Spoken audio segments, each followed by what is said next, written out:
Imagiro. Es muy interesante, ¿verdad? Sí. Es muy bonito. Imagiro. Somos danza creativa para niños y niños. ¡Hola! ¿Cómo están? Bienvenidos una vez más. Y suscríbase, no se olviden. Es un placer estar aquí con ustedes compartiendo nuestras investigaciones, nuestros deseos, nuestras motivaciones, los impulsos que tenemos para hacer danza y otras disciplinas artísticas para los niños y niñas, que estamos cada vez incorporándonos a otros lenguajes, ¿verdad? Cada vez más. Pronto el libro. ¡Ay, Luis, calma! Bueno, logramos el disco. ¿De qué hablaremos hoy? Sí, ¿de qué hablaremos? Hablaremos de nuestra linda obra Con alas en la voz. Yo me derrito por ese título, Con alas en la voz, y eso viene de un texto del poeta venezolano Orlando Araujo, que es maravilloso, que él en ese texto dice como si tuviera alas en la voz. Y yo cuando leí eso yo dije, ¿qué es eso de alas en la voz? ¿Tú te puedes imaginar una voz con alas, volando? Así es la obra. Sí. Entonces yo dije, no, esto tiene que ser el nombre, Con alas en la voz, porque son alas, pero también estamos susurrando poemas. Hay una voz, nuestro cuerpo también es una voz, aunque no estemos usando. Exacto. Y estamos basados en esos poemas maravillosos. Esos movimientos son el poema. Esto es un poema. Sí. Eso lo empezamos cuando estábamos en UNEARTE, la Universidad Nacional Experimental de las Artes, y éramos un grupo estable dentro de ella. Y tuvimos como esa necesidad de crear una nueva obra y empezaron esos procesos creativos, de los cuales nos guiamos un poco por los poemas venezolanos, escritores venezolanos para niños. Sí, había como el interés, la necesidad de trabajar con textos poéticos dedicados a niños y niñas, que la palabra poética, esa construcción literaria que le habla a los niños. Entonces era como más allá de la danza, la palabra. Tenemos que mencionar a los poetas, entonces trabajamos con fragmentos poéticos, con textos poéticos, con frases y con poemas completos de poetas venezolanos hermosos como Ramón Palomares, como José Joaquín Burgos, Enriqueta Arbelo Larriba, Lucila Velázquez, Luisa del Valle Silva, Ángel Miguel Queremel, Gustavo Pereira, Orlando Araujo. Fue súper lindo. Y algunos se nos quedan por fuera seguramente. Sí, seguramente, pero hay que hacer honor a ellos y a Laura Antillano y la editorial El Perro y la Rana por haber hecho ese trabajo tan bello. Entonces eso fue lindísimo, leer todos esos libros y descubrir esa maravilla. Todo nos fue llevando cada vez más como a poemas que se relacionaban con cosas aladas, con pajaritos, con transmitir mensajes de un lado al otro, como que todo el mundo escogía como cuáles les había llamado más y todo sin querer, sin ponernos de acuerdo. Fuimos como mostrando esas cositas. Sí, el proceso de investigación involucraba a todos los bailarines del grupo y entonces todos leíamos y todos leyendo con calma, con tranquilidad, disfrutando de la lectura, iban como seleccionando sus favoritos, frases que resonaron. Exacto, y entonces a partir de allí fuimos viendo que había. Es como realmente un trabajo de investigación científica, como tú dijiste el otro día, para seleccionar los libros. Sí, porque es como el trabajo que hacen los sociólogos, los psicólogos sociales, el focus group. Algo así más o menos hicimos, sin querer queriendo, porque bueno, yo tengo un poquito de conocimiento de eso, pero eso no era el objetivo. El objetivo era ver qué era lo que nos movilizaba. Entonces sí, conseguimos eso. Había muchos pájaros, muchas alas, mucho aleteo, mucho vuelo, llevar mensajes, palomas mensajeras, el mar. Había cosas con el mar, pero porque había gaviotas. Entonces, bueno, por ahí como que nos dio como una idea. Pero entonces también esta idea de llevar mensajes, ¿no? Llevar mensajes unos a otros. Me acuerdo que Yerlin todavía estaba en Imagiro. Me acuerdo mucho diciendo que cómo hacíamos para poner como esos mensajes en un lugar y después llevarlos, como ideando todas esas cosas. Y también estaba Enrique. Tan bello. Ay, Enrique, te queremos mucho. Te amamos. Enrique fue un bailarín de Imagiro que fue así como wow. Es lo máximo, el perfecto. Porque Es actor, pero actor además que trabaja mucho esta técnica experimental, un actor de cuerpo orgánico, voz orgánica bellísimo, ¿no?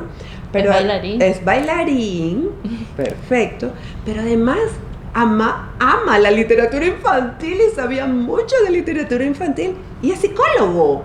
Y en el proceso Es nos ayudó psicólogo muchísimo. y además profesor de yoga.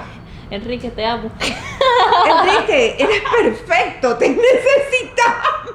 Regresa, Por Enrique. favor, por favor, es que tú eres Imagiro. Además, esa fuerza masculina Es que aportaba al grupo, porque casi siempre hemos sido más chicas que chicos. Ajá. Y entonces esa energía tan bonita que él tenía en escena también daba una cosa súper distinta. Linda, linda. Y además de ese lugar tan bello que él es, pues, desde donde él asume la vida, las artes.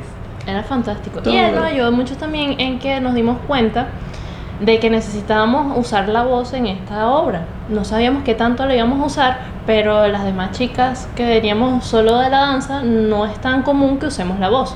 Tú hablas a través de tu cuerpo, pero tu voz un poco sin ningún sonido.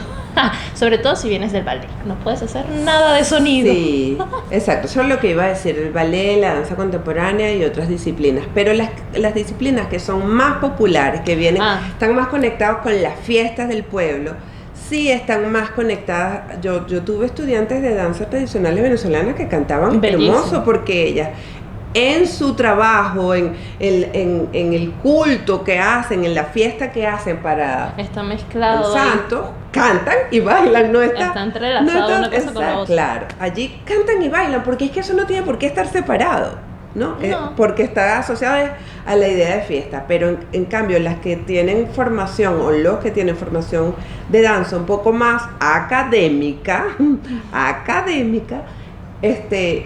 sí, como que tiende a enfocarse solo en el cuerpo y el tema de la voz es como Es algo que es muda. inexplorado, ¿no? Entonces Enrique nos ayudó muchísimo con muchas sesiones, él se tomó mucho en serio ese trabajo con la respiración, pero Con el después proyectar la voz, que se sacarla, escuche realmente, investigar, jugar con ella. cómo suena, porque es distinto hablar, todos sabemos hablar, ¿no? Pero cómo la usas para que exprese algo, para que diga Claro. y transmita una emoción en específica conscientemente que tú quieras hacer eso. Claro, exacto. Entonces, bueno, fue un trabajo muy lindo. Al final resultó que no usamos tanto la voz, porque lo que usamos son como susurros en un momento determinado, pero eso está muy bien porque eso nos ayuda muchísimo. Después terminamos usando la voz en otras cosas. Sí, abrió un camino. Un camino, sí. Abrió una puerta ahí, por lo menos para mí, desde el lado de bailarina, que ni pendiente. Yo no veía la danza junto con la voz. Era Sí. cosas muy distintas. Que ahora dando clases se te ha abierto mucho eso de porque para dar clases para chiquitos hay que cantar. La necesidad de Se la voz. necesita cantar, no tienes que ser la cantante, pero sí tiene que, esa voz tiene que estar en el cuerpo y estar en el espacio, ¿no? Sí, sin Entonces, hacerte daño, cómo proyectarla. Y hasta para los cuentos, que también los usamos mucho. Ajá. Ese uso de la palabra, es que no puedes ver el cuerpo por separado. No, Somos un todo. sí, pero bueno. Regresamos a Con Alas en la Voz. Sí, por favor. Filosofía de la danza, historia, reflexión, epistemología.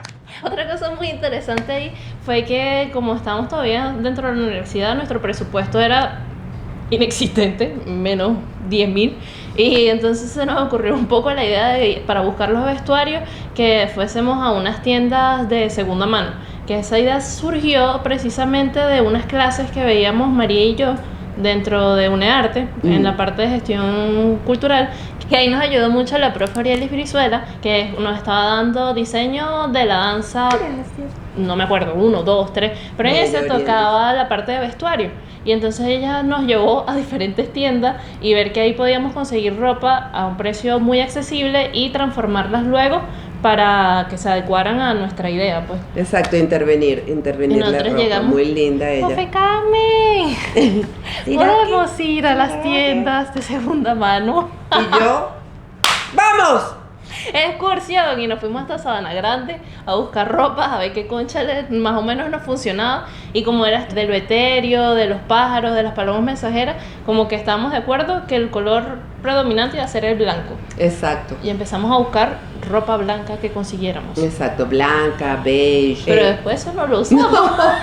No. Bueno, porque después se frenó ese proceso de investigación. No me acuerdo bien por qué. Bueno, dejamos de hacer grupo estable dentro de UNEARTE, nos separamos, nos dedicamos como más a Tacatanfú. Que ya estaba montada. Y después vino pandemia. Y después de la pandemia. Claro, exacto. Chan. Exacto. Entonces, regresamos. Retomamos eso, ya no estaban los integrantes que nos habían acompañado durante ese proceso interesante. Pero bueno, cuando la pandemia... Yo me acuerdo que una vez fui al CELAR a ver un evento de tango y vi el lobby del CELAR. Estaban empezando a abrirse espacios en 2021, ¿no? Sí. Y vi tanta gente que había ido a ver el tango. Tanta gente, claro, la gente estaba ávida, necesitando, que yo dije, no, nosotros tenemos que hacer algo para los niños chiquitos, tenemos que hacerlo. Entonces dijimos, bueno, vamos a hacer una presentación una vez al mes. ¡Ah! ¡Qué osadas! Lo hicimos durante bastante tiempo. Más de un año. Sí, más de un año, como año y medio, con casi domingos danzados para bebé. Sí, domingos danzados para bebé. Una vez al mes, autogestionadas todas. Sí, y vendiendo Todas. nosotros las entradas, todo. Y las obras cambiándolas nosotras mismas. Y ahí nos vimos un poco con esa necesidad de que ya estaba lista por lo menos Tacatanfú o Sacapiojos, que también estaba como ya dentro del repertorio, pero eran mucho más bailarines de los que estábamos en ese preciso momento. Ya en ese momento éramos solo Juli y yo. Claro. Entonces era como muy difícil retomar lo que ya estaba. Teníamos que crear algo nuevo. Y ahí como que desempolvamos esta idea tan bonita que estaba ahí en el tintero, pero no estaba lista. Y entonces volvimos con los poemas, volvimos con los que ya habían seleccionado, volvimos a leerlos, volvimos a familiarizarnos con ellos y vino el proceso lindísimo, ese proceso que nosotros hacemos de investigación, donde con unas premisas, unas consignas que yo voy diciendo, vamos moviéndonos en el espacio y vamos empezando a buscar qué pasa, qué ocurre con ese cuerpo, qué ocurre con esos movimientos, por dónde se va a ir la expresión, cuál va a ser ese camino. Y salieron cosas muy lindas, muy lindas. Y es como un momento mágico. Yo siento que es un momento sagrado, ese momento del proceso de investigación, de montaje de una obra, porque empiezan a salir cosas, empiezan a aparecer, que empiezan a cobrar sentido, a tener como, wow, una magia que como que conecta y dice, esto debe ir aquí, esto, y tú dices, eso es perfecto. No perfecto en el sentido de perfección plana, sino de que tiene sentido, que de una que es cosa orgánico. con otra. Ajá, exacto. Entonces salió la idea nuevamente, porque yo le había dicho de las faldas con las hojas de papel, con tiras de papel, ¿no? Y que pasaran cosas con esas tiras de papel. En aquel momento Luisi, ecologista. El planeta Tierra. Vamos a talar los árboles. No, eso es mucho papel y el planeta Tierra. Tienes razón, mi amor.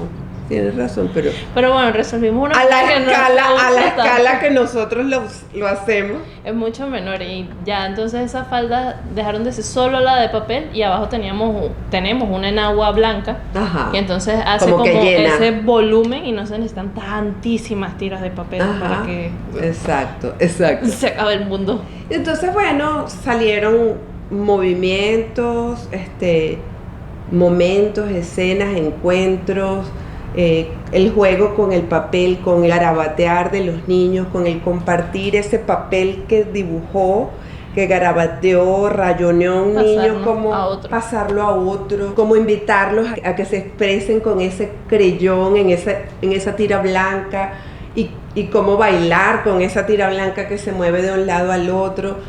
Ay, es bellísimo y ellas como aves, ¿no? Aunque eso del concepto de ave fue surgiendo como después con la investigación. Ajá, con la investigación del movimiento. Era como algo etéreo, algo que volaba, que estaba en el aire, pero no tenía forma precisa de nada. Podía ser un ángel, un pajarito, algo ahí. Una pluma blanca, etéreo. algo así. No era como un humano cualquiera, llevando algo, ni un animal cualquiera, sino era Sí. Algo que estaba por ahí en el aire, susurrando cosas de un lado para otro y llevando un poquito de esperanza de unos a otros. Exacto, Y mucha dulzura.